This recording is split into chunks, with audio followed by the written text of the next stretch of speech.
പശ്ചിമ ബംഗാളിൽ കടുത്ത നടപടികളുമായി ബി.ജെ.പി. സർക്കാർ. തൃണമൂൽ കോൺഗ്രസിന്റെ ഭരണകാലത്ത് നിർമ്മിച്ച അനധികൃത കടകളും വീടുകളും പൊളിച്ചു നീക്കം.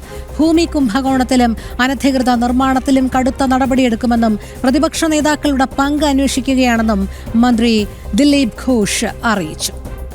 ടി.എസ്. ആദർശ് ചേരുന്ന വിവരങ്ങളുമായി. ആദർശ്, പശ്ചിമ ബംഗാളിൽ കടുത്ത നടപടികളുമായി ബി.ജെ.പി. സർക്കാർ മുന്നോട്ടു പോവുകയാണല്ലോ. അതിൽ പ്രധാനമായും ഈ അനധികൃതമായി നിർമ്മിച്ച കടകളും വീടുകളുമൊക്കെ പൊളിച്ചു മാറ്റുന്ന നടപടികളിലേക്കാണ് കടന്നിരിക്കുന്നത്. വിവരങ്ങൾ.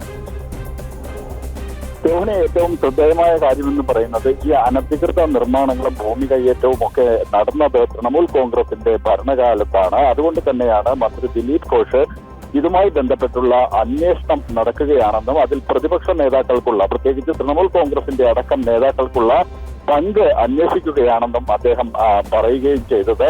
മാത്രമല്ല, ഈ കടകളും വീടുകളുമൊക്കെ അത് അനധികൃതമായിട്ട് നിർമ്മിച്ചവയാണെങ്കിൽ പൊളിച്ചു മാറ്റുമെന്ന കാര്യത്തിൽ യാതൊരു സംശയവും വേണ്ട എന്നും മന്ത്രി ദിലീപ് ഘോഷ് വ്യക്തമാക്കുകയും ചെയ്തു.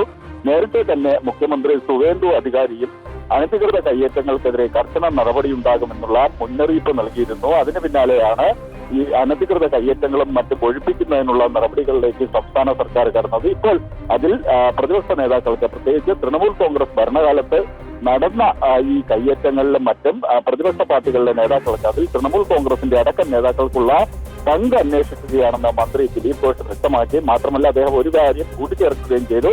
ഈ അന്വേഷണങ്ങളുടെ വിവരമനുസരിച്ചുള്ള കർശനമായ നടപടികൾ സ്വീകരിക്കുമെന്ന് അദ്ദേഹം വ്യക്തമാക്കുകയും ചെയ്തു. അത് ഏത് ഉന്നതരാണെങ്കിലും കടുത്ത നടപടി തന്നെ നേരിടേണ്ടി വരുമെന്നാണ് മന്ത്രി ദിലീപ് ഘോഷ് വ്യക്തമാക്കിയിരിക്കുന്നത്. എന്തായാലും സർക്കാർ ഇത്തരത്തിലുള്ള അനധികൃത ഭൂമി കയ്യേറ്റത്തിനും ഭൂമി കയ്യേറി കെട്ടിടം നിർമ്മിച്ചതിനുമെതിരെയൊക്കെ ശക്തമായ നടപടികളുമായി മുന്നോട്ട് പോവുകയാണെന്നാണ് മന്ത്രിയുടെ വാക്കുകൾ വ്യക്തമാക്കുന്നത്. രോഹിണി. ശരി, ടി.എസ്. ആദർശാണ് വിവരങ്ങൾ നൽകിയത്.